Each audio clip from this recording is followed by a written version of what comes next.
Let's now consolidate the knowledge that we got over the last two videos in a nice diagram that brings everything together that we know so far.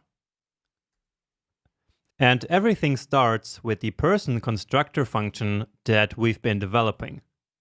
Now, this constructor function has a prototype property, which is an object, and inside that object, we defined the calc_h method.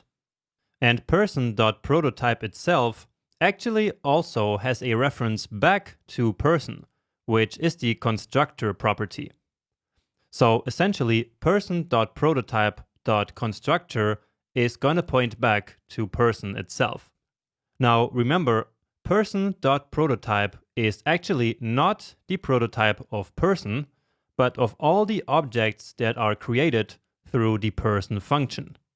And speaking of the created objects, let's now actually analyze how an object is created using the new operator and the constructor function. So when we call a function, any function with the new operator, the first thing that's going to happen is that a new empty object is created instantly. Then the this keyword in the function call is set to the newly created object. So inside the function's execution context, this is now the new empty object.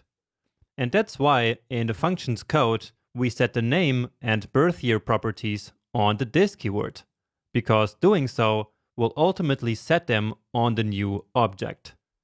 So next comes the magical step. So now the new object is linked to the constructor function's prototype property. So in this case, person.prototype. And this happens internally by adding the __proto property to the new object. So person.prototype is now the new object's prototype, which is denoted in the __proto property of Jonas. So again, _proto always points to an object's prototype. And that is true for all objects in JavaScript. Great. And finally, the new object is automatically returned from the function unless we explicitly return something else. But in a constructor function like person, we usually never do that. Okay, and with this, the result of the new operator and the person constructor function is a new object that we just created programmatically, and that is now stored in the Jonas variable. And this whole process that I just explained is how it works with function constructors and also with ES6 classes, but not with the object.create syntax that we're going to use later. So just keep this in mind once we reach the object.create lectures. But anyway, why does this work this way? And why is this technique so powerful and useful? And to answer that, let's move on to the next line of code. So here we are attempting to call the calc_h function on the Jonas object.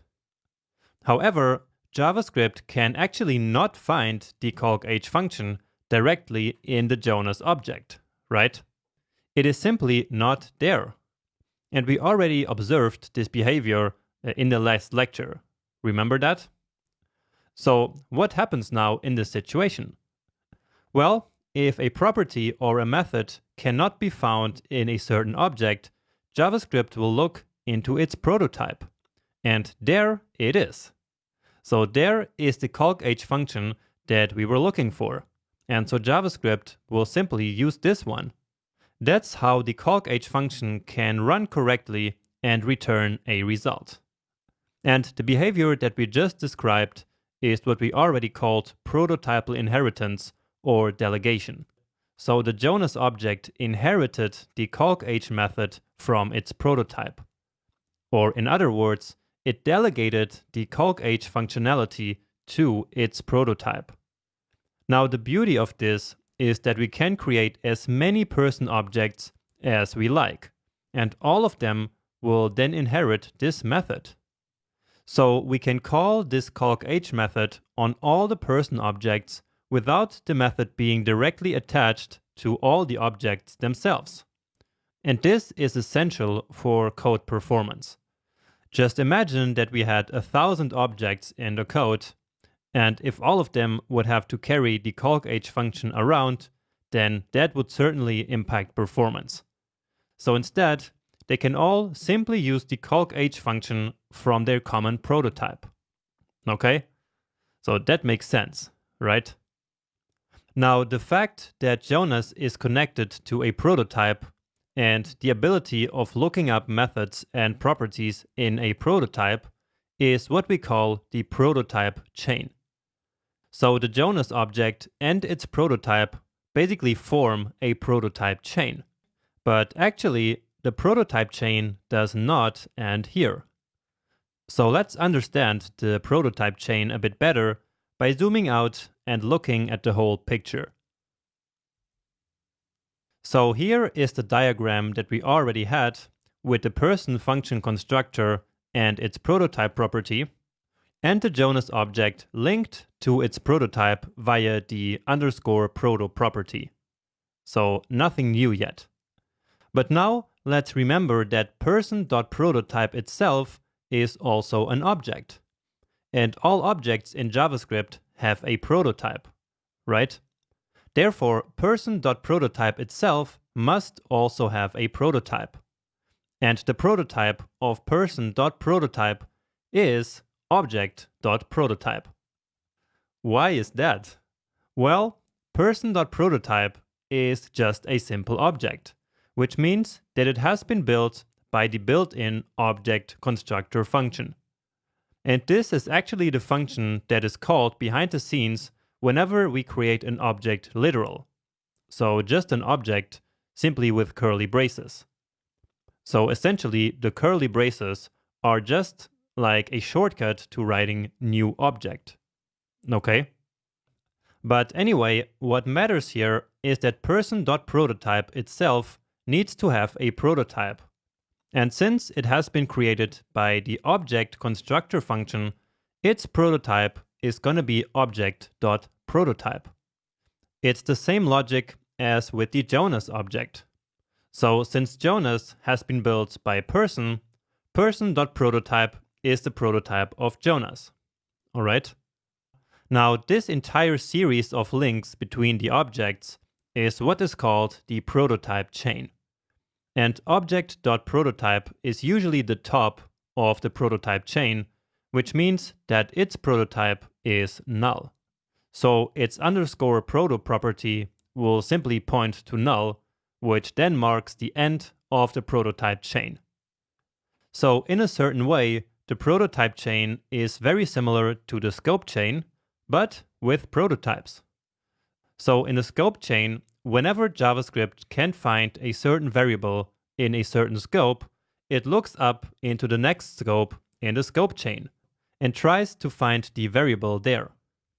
On the other hand, in the prototype chain, whenever JavaScript can find a certain property or method in a certain object, it's gonna look up into the next prototype in the prototype chain and see if it can find it there. Okay? So again, the prototype chain is pretty similar to the scope chain, but instead of working with scopes, it works with properties and methods in objects. All right? And now let's actually see another example of a method lookup.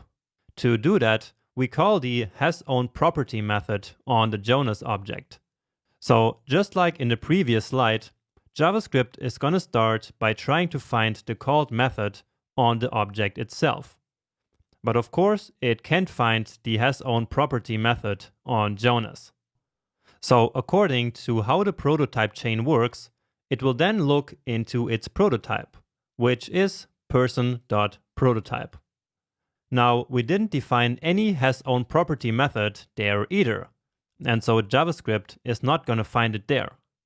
And so, therefore, it will move up even further in the prototype chain and now look into object.prototype. And object.prototype does actually contain a bunch of built-in methods, and hasOwnProperty is one of them. Great! So JavaScript can then take this one and run it on the Jonas object, as if hasOwnProperty had been defined directly on Jonas. And remember, the method has not been copied to the Jonas object. Instead, it simply inherited the method from object.prototype through the prototype chain. Okay, and that's actually it. That's all I have to tell you at this point. So this is, in a nutshell, the magic of prototypes and the prototype chain. And this will actually become even more interesting and useful once we add inheritance between two different kinds of objects, or two different classes, so to say. For example, having a student class inherit from a person class, just like we learned in one of the 4 pillars of OOP. Remember? So there is a lot of exciting stuff ahead, and so let's move on.